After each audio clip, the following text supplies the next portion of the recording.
नुरसेवाडी इथं सरपंच चषक स्पर्धा घेण्यात आली। जय भवानी संघ या स्पर्धेत विजेता ठरला, तर प्रबुद्धनगर संघाला उपविजेते पदावर समाधान मानावं लागलं। विजेत्या संघांना मान्यवरांच्या हस्ते पारितोषिक वितरण झालं।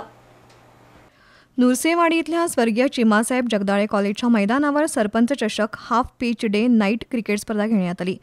या स्पर्धेचं उद्घाटन आमदार राजेंद्र पाटील यड्रावकर यांच्या हस्ते आणि छत्रपती ग्रुपचे अध्यक्ष प्रमोद पाटील, दत्त साखर कारखान्याचे संचालक अनंतराव धनवडे, माजी उपसरपंच अभिजित जगदाळे यांच्या उपस्थितीत झालं। या स्पर्धेत 10 संघ सहभागी झाले होते। अंतिम सामना जय भवानी संघ विरुद्ध प्रबुद्धनगर संघामध्ये झाला।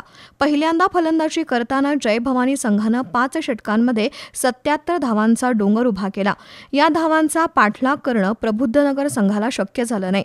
प्रबुद्धनगर संघाची मजल 48 धावांपर्यंतच गेली। 30 धावांच्या फरकानं जय भवानी संघानं विजय मिळवत सरपंच चषकाचा मान पटकावला। प्रबुद्धनगर संघाला उपविजेतेपद मिळालं। कुरुंदवाडचे सहाय्यक पोलीस निरीक्षक रविराज फडणीस, पोलीस उपनिरीक्षक सागर पवार, सरपंच चित्राताई सुतार, माजी सरपंच धनाजीराव जगदाळे, ऋषिकेश शिंदे, रमेश खिरुगडे, विनायक काळे यांच्या हस्ते विजेत्या संघांना पारितोषिक देण्यात आलं।